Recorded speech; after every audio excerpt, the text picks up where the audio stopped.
warahmatullahi wabarakatuh. Kali ini kita masuk ke topik yang seterusnya, iaitu bidang pembelajaran, masih lagi bidang pembelajaran 1 tapi di bawah subtopik 1.2 iaitu mikroorganisma berfaedah. Okey. Baik, aplikasi mikroorganisma berfaedah dalam kehidupan harian. Okay, bila kita sebut mikroorganisma berfaedah, maksudnya ada guna, okay? Ada kegunaannya. Jadi apakah aplikasi digunakan dalam penggunaan mikroorganisma berfaedah? Okey, antara aplikasi yang digunakan antaranya ialah dalam bidang perindustrian, pertanian dan juga perubatan. Mari kita tengok dalam bidang perindustrian terlebih dahulu, di mana Lactobacillus bulgaricus ni digunakan dalam minuman. Okey, kalau biasa anda minum yogurt ataupun jenama lain yang Jepun tu apa Yakult, antara minuman kultur yang digunakan Lactobacillus bulgaricus ni. Kemudian pembuatan barangan kulit, menggunakan Bifidobacteria sp dan juga Lactobacillus subtilis. Ini dalam pembuatan barang kulit. Dalam bidang perindustrian makanan pula, kita tahu yeast sangat memainkan peranan besar dalam industri makanan, terutamanya dalam pembuatan roti. Tapi bukan roti saja untuk digunakan untuk buat yeast. Yeast juga digunakan dalam proses penapaian untuk menghasilkan alkohol, dan banyak lagi lah peranan yeast. Kita tahu yeast ni salah satu kumpulan kulat, dan dalam kumpulan kulat tu dia ada dua jenis, iaitu yeast dan juga mucor. Untuk yeast dia memberi banyak faedah, tapi mucor dia memberikan kerosakan kepada makanan. Seterusnya untuk bidang pertanian. Kegunaannya dalam pencernaan haiwan. Bakteria yang terlibat ialah Bifidobacteria sp. Pencernaan haiwan ni dalam perut dia lah. Contohnya dalam perut lembu, untuk pencernaan makanan dia. Dalam perut biasanya, dalam usus. Seterusnya bakteria penitritan. Bakteria penitritan ni untuk melakukan proses penitritan. Proses penitritan ni penting untuk menukarkan nitrat untuk menukarkan nitrogen di udara kepada nitrat dan membolehkan tumbuhan menyerap melalui akar. Kalau tak, nitrogen tu tak boleh diserap nitratnya oleh tumbuhan. Jadi apakah bakteria yang terlibat dalam proses penitritan? Biasanya terlibat Nitrobacter sp dan juga Nitrosomonas sp.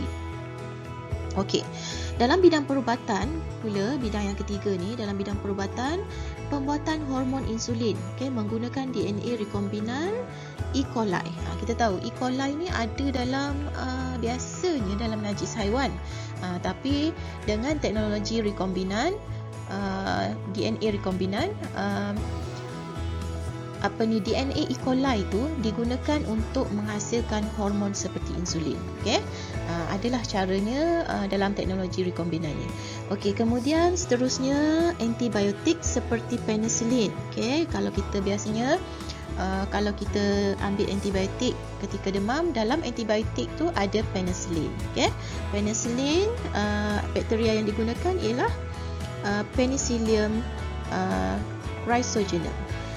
Kemudian dalam pembuatan vaksin. Antara bakteria yang digunakan, antara mikroorganisma yang digunakan ialah rotavirus untuk pembuatan vaksin, Salmonella sp dan juga poliovirus. Vaksin ni dia menggunakan mikroorganisma ataupun bakteria ke virus ke yang dimatikan ataupun dia dibekukan ataupun dimatikan, dan digunakan bakteria itu suntik dalam badan kita untuk untuk merangsang penghasilan antibodi dalam badan kita. Seterusnya. Kita tengok dalam bidang seperti yang cikgu terangkan tadilah, dalam bidang perindustrian ada Lactobacillus bulgaricus, Lactobacillus bulgaricus.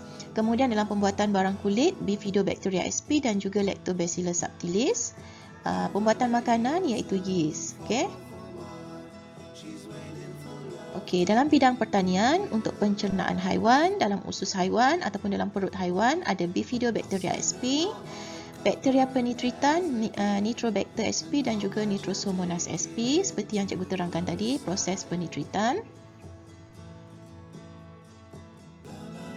Dalam bidang perubatan, hormon insulin dihasilkan menggunakan teknologi DNA rekombinan menggunakan E. coli. Antibiotik seperti penicillin juga dihasilkan melalui penggunaan mikroorganisma Penicillium chrysogenum. Dan vaksin menggunakan rotavirus, Salmonella sp dan juga poliovirus. Baik, vaksin rotavirus, Salmonella sp dan juga poliovirus, ini antara rupa-rupa vaksin tersebut. Kemudian potensi kegunaan mikroorganisma dalam bioteknologi dan kelestarian alam sekitar. Perkembangan kemajuan dalam bioteknologi, terutamanya bioteknologi hijau, telah menjanakan dan menjayakan idea potensi penggunaan mikroorganisma untuk merawat sisa kumbahan dan menghasilkan ekoenzim melalui penapaian sisa pertanian. Natural cleaning products ni dihasilkan daripada sisa pertanian. Contohnya kulit buah-buahan, sayur-sayuran yang tidak habis, yang rosak. Kita kumpulkan dan kita proses untuk menghasilkan enzim yang bermanfaat, ekoenzim kita panggil. Larutan pembersih ekoenzim. Larutan pembersih ekoenzim boleh dibuat untuk digunakan sebagai bahan pencuci. Sama ada bahan pencuci untuk dinding ke, longkang ke. Boleh juga jadikan bahan pencuci pinggan mangkuk. Ekoenzim merupakan hasil semula jadi daripada sisa pertanian seperti sisa buah-buahan atau sayur-sayuran yang diolah melalui proses penapaian. Perbezaan antara larutan pembersih ekoenzim dengan bahan pencuci kimia. Apakah perbezaannya? Larutan pembersih ekoenzim kita tengok dari beberapa aspek lah perbezaan ni. Dari segi proses penghasilan dulu yang pertama. Larutan pembersih ekoenzim dia dihasilkan daripada penapaian sisa pertanian. Cara nak buat dia mudah saja. Kita kumpul hasil dapur kita seperti kulit buah-buah, sayur-sayuran yang rosak, buah-buahan yang dah tak habis makan, sisa macam nasi, tapi jangan campur dengan kertas ke plastik ke, jangan campur lah. Dan juga asingkan tulang kalau boleh. Sisa protein juga boleh campur, tulang macam tulang ikan ke, ikan yang tak habis ke boleh campur, tapi tulang ni dia lambat sikit untuk terurai lah. Dia ambil masa yang panjang sikit lah. Manakala bahan pencuci kimia digunakan, dia menggunakan bahan kimia lah, of course lah. Jadi maknanya kalau kita menggunakan pembersih ekoenzim, sumbernya adalah sumber organik, manakala pencuci kimia daripada bahan kimia. Seterusnya, tindakan terhadap lemak dan gris. Enzim dalam ekoenzim menguraikan lemak dan gris kepada molekul yang kecil. Manakala kalau pencuci kimia ni, surfactant dalam bahan pencuci kimia mengemulsikan lemak dan gris kepada buih. Itu perbezaannya. Untuk ekoenzim tadi, dia menguraikan. Yang ni dia mengemulsikan. Kemudian aspek yang ketiga ialah mudah digunakan. Jadi untuk ekoenzim dia tidak perlu disental kerana lemak dan gris mudah ditanggalkan, oleh kerana tadi dia proses tu ialah menguraikan. Manakala untuk pencuci kimia dia perlu disental dengan kuat, memandangkan dia tadi prosesnya hanya mengemulsikan. Mengemulsikan lemak dan gris kepada buih. Kemudian jika saliran tersumbat, kalau kita gunakan pembersih ekoenzim, molekul kecil yang dihasilkan oleh enzim tidak menyumbatkan saliran. Maksudnya yang pembersih ekoenzim ni tidak akan menyumbatkan saliran. Manakala dalam pencuci bahan kimia, buih yang dihasilkan oleh surfaktan boleh menyebabkan saliran tersumbat. Okey. Dari segi kos pula, untuk pembersih ekoenzim sudah tentulah kosnya rendah dan hampir kosong lah kalau kita dah ada bahan tu dari rumah, sebab memang bahan yang kita guna tu bahan yang nak dibuang. Okay, kecuali mungkin kita perlu gunakan bahan tambahan seperti gula perang dan juga bekas. Okay. Cuma gula perang tu kalau kita ada tanam di sekitar rumah kita, kita ada tanam tebu ke, kita boleh gantikan tebu tu sebagai sumber sumber gula perang tu. Okey. Seterusnya, untuk kos bahan kimia tentulah mahal. Cuba cek harga sabun kat rumah kita. Sama ada Clorox ke ataupun sabun pencuci pinggan mangkuk, pencuci tandas, berapa harganya. Okay? Dah tentulah kosnya tinggi. Okey, kemudian penghasilan, dari segi penghasilan sisa. Pembersih ekoenzim kurang penghasilan sisanya, manakala pencuci kimia ni semasa proses pembuatannya menghasilkan sisa yang banyak lah. Dan dari segi alam sekitar pula, ekoenzim adalah mesra alam sebab semuanya adalah bahan organik. Bahan yang kita gunakan adalah organik. Manakala pencuci kimia ini biasanya boleh mencemarkan alam sekitar kerana ia menggunakan bahan kimia. Okey. Okey, serum bakteria Lactobacillus sp. Okey, serum bakteria Lactobacillus sp digunakan untuk merawat air sisa dan juga enap cemar dalam sistem saliran. Okay. Apakah kegunaan serum bakteria Lactobacillus sp? Okay. Antara kegunaannya ialah untuk menyingkirkan bau busuk, boleh juga membantu pencernaan haiwan ternakan. Maksudnya kalau kita bagi dia makan, boleh membantu sistem pencernaan haiwan tersebut. Dan boleh digunakan untuk membuat kompos. Kompos ni kita tahu boleh jadikan baja untuk tanaman di sekitar rumah kita. Kemudian boleh membantu memajukan industri perikanan. Okay? Dan juga menghasilkan enzim untuk jadikan bahan pencuci tadi. Selain tu boleh juga merawat sisa kumbahan. Okay?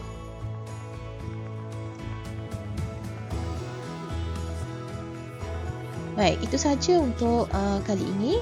Kita akan sambung pembelajaran yang seterusnya, pencegahan dan rawatan penyakit yang disebabkan oleh mikroorganisma dalam sesi yang lain. Okey, jumpa lagi. Assalamualaikum. Baik, Assalamualaikum warahmatullahi wabarakatuh. Kali ini kita sambung lagi topik yang seterusnya, iaitu di bawah subtopik 1.3 pencegahan dan rawatan penyakit yang disebabkan oleh mikroorganisma. Pencegahan dan rawatan penyakit yang disebabkan oleh mikroorganisma. Selain mikroorganisma berfaedah, sebab dalam pembelajaran sebelum ini, dalam topik 1.2, kita belajar tentang mikroorganisma berfaedah. Jadi, selain mikroorganisma berfaedah, wujud juga mikroorganisma berbahaya yang dikenali sebagai patogen. Okay, mikroorganisma berbahaya dikenali sebagai patogen dan ia adalah mikroorganisma yang menyebabkan penyakit. Berbeza ya dengan mikroorganisma berfaedah yang kita bincangkan dalam topik sebelum ini. Okey. Apa itu teknik aseptik? Teknik aseptik merujuk kepada prosedur kesihatan yang dijalankan untuk menghalang jangkitan. Okay, untuk menghalang jangkitan patogen ataupun menyingkirkan patogen yang sedia ada. Oleh yang demikian, teknik aseptik adalah bertepatan dengan ungkapan mencegah lebih baik daripada merawat. Okey, hal ini bermaksud mencegah seseorang daripada dijangkiti oleh patogen adalah lebih baik daripada merawat seseorang yang telah dijangkiti oleh patogen tersebut. Mungkin kita boleh kaitkan dengan situasi semasa sekarang. Okay, kenapa kita disarankan sungguh-sungguh supaya mematuhi SOP? Okay, kerana inilah mencegah lebih baik daripada merawat. Okay, kalau kita dah terkena virus COVID-19, untuk merawatnya mungkin mengambil masa yang panjang, dan setakat ini kita tahu vaksin belum lagi sampai ke negara kita dan dalam proses, dan kita menunggu vaksin ni hampir setahun lebih, okay? Dan kematian, berapa banyak kematian yang telah disebabkan oleh virus tersebut, okay? Seterusnya, teknik aseptik. Okey, teknik aseptik ni melibatkan beberapa kaedah lah. Okey, ada beberapa kaedah. Yang pertama ialah kaedah pensterilan. Yang kedua, kaedah pendidihan. Boleh juga menggunakan kaedah penggunaan antiseptik.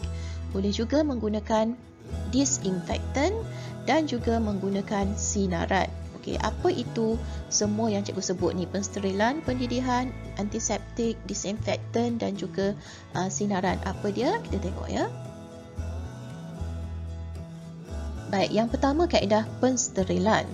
Pensterilan bermaksud proses membunuh atau menyingkirkan mikroorganisma daripada sesuatu objek ataupun persekitaran. Kaedah pensterilan bergantung kepada jenis mikroorganisma yang akan dimusnahkan atau disingkirkan. Contohnya, suhu di dalam autoklav yang melebihi 130 darjah Celsius dapat membunuh mikroorganisma dan sporanya.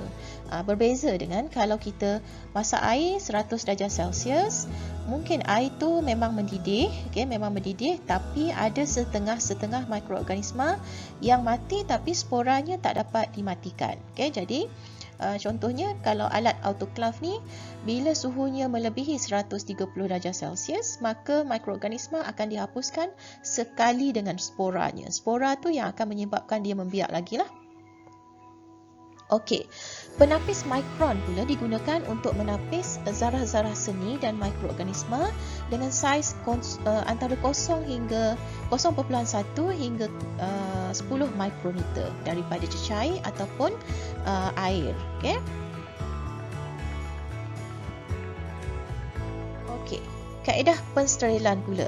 Okey, kaedah pensterilan terbahagi kepada 5 kaedah pensterilan, iaitu pensterilan menggunakan haba. Contohnya autoklav lah, kita panaskan pada suhu lebih daripada 130 darjah Celsius. Kemudian boleh juga menggunakan bahan kimia seperti sabun. Okay? Ingat, kita digalakkan dan disarankan untuk mencuci tangan menggunakan sabun setiap kali kita melakukan apa-apa aktiviti. Okay? Terutamanya di musim pandemik sekarang.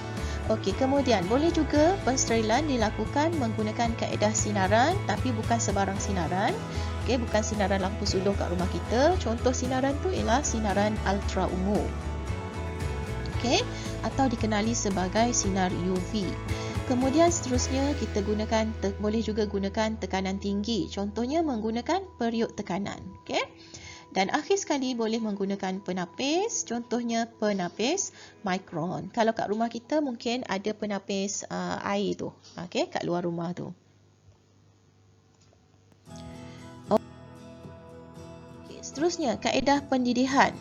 Pendidihan air pada suhu 100 darjah Celsius lazimnya digunakan untuk membunuh mikroorganisma pada objek kegunaan harian seperti botol susu, jarum suntikan dan juga peralatan doktor gigi.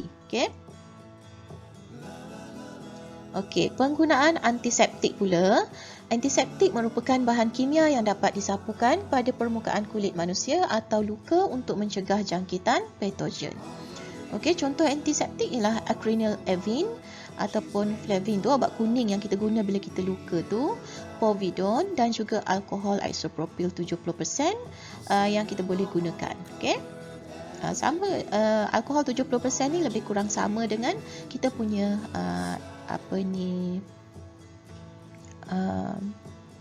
hand sanitizer. Okey. Sesetengah antiseptik seperti acryphil avin ni,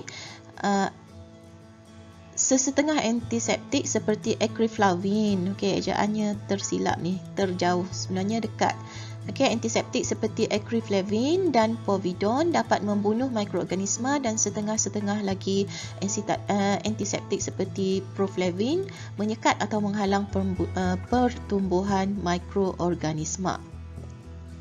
Alkohol isopropil 70% dapat digunakan sebagai antiseptik dan ejen pensterilan. Okey, sebab itulah kita disuruh dan disarankan menggunakan hand sanitizer dengan alkohol 70%. Okey. Tapi langkah pertama, jika ada sabun, gunalah sabun untuk mencuci tangan dengan kaedah mencuci tangan yang cukup masa dan juga kaedah yang betul lah. Okey, jenis antiseptik yang disapu terdiri daripada yang cikgu sebut tadi. Ada ubat kuning ni, biasa kita luka kita dapat ubat dalam botol tu berwarna kuning. Kemudian ada povidone dan juga alkohol isopropil. Kita boleh swipe sahaja. Okey. Okey, seterusnya disinfektan. Disinfektan ialah merupakan bahan kimia yang digunakan pada benda bukan hidup seperti cadar, tandas dan kolam renang untuk membunuh mikroorganisma, terutamanya patogen. Kita biasa tengok kan, klorin, hidrogen peroksida dan juga bahan peluntur yang lain. Biasa tengok kan, pencuci lantai, pencuci longkang, pencuci mangkuk tandas. Okey. Disinfektan tidak sesuai digunakan pada kulit atau luka ya. Okey, contoh disinfektan yang lazim digunakan dalam kehidupan seharian kita ialah bahan peluntur seperti klorin, Clorox, okey, hidrogen peroksida yang guna untuk cuci lantai dan juga cecair klorin lah. Okey, seterusnya kaedah sinaran. Okey, sinaran mengayon seperti sinar ultra ungu, sinar X dan sinar gamma dapat digunakan untuk membunuh mikroorganisma. Sinaran-sinaran ini menembusi ke dalam sel mikroorganisma dan memusnahkannya. Sebagai contoh, sinar ultra ungu digunakan untuk membunuh mikroorganisma dalam bilik bedah. Okey. Seterusnya, antibiotik. Apa itu antibiotik? Okey, antibiotik ialah ubat yang digunakan untuk merawat jangkitan yang disebabkan oleh bakteria. Okey, antibiotik tidak berkesan terhadap jangkitan virus seperti demam biasa, sesama dan juga batuk. Termasuklah pandemik sekarang ni COVID-19, dia tidak berkesan untuk COVID-19 kerana COVID-19 disebabkan oleh virus.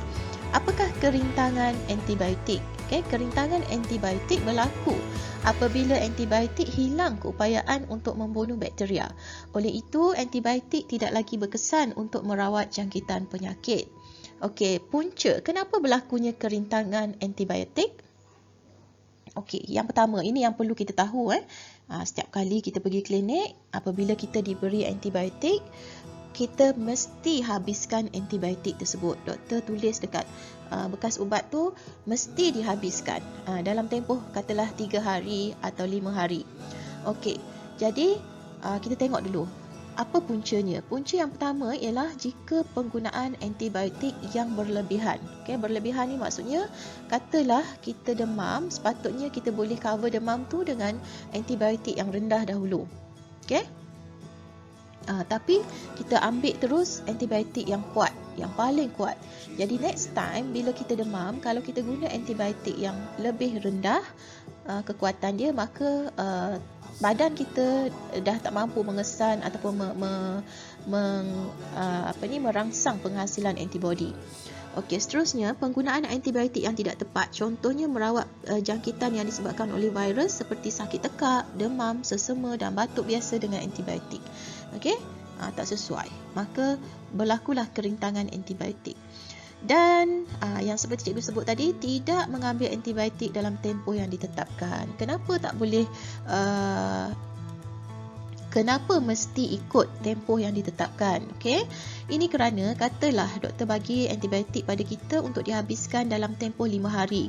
Okey, hari pertama kita makan, hari kedua kita makan antibiotik tu, tiba-tiba hari kedua kita rasa dah sihat. Okey, kita stop. Sebenarnya kita rasa sihat tu belum semua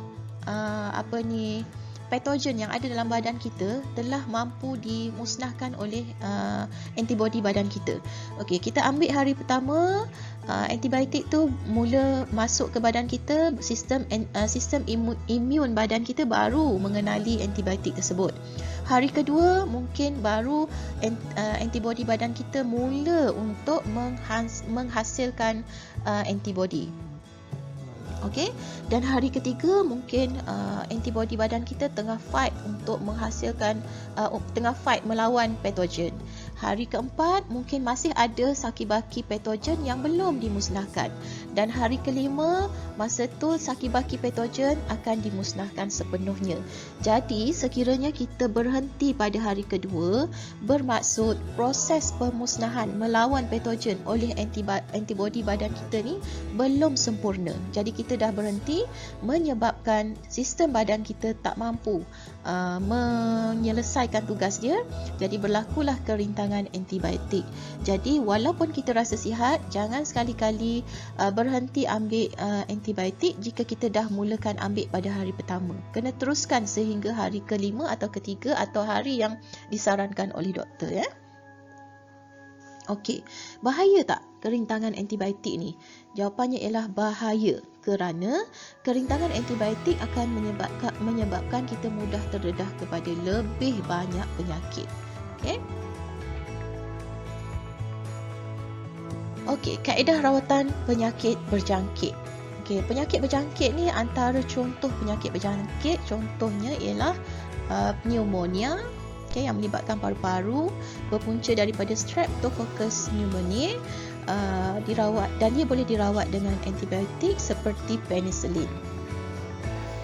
Selain daripada itu, penyakit berjangkit yang lain mungkin biasa kita tengok ni, athlete's foot, okay?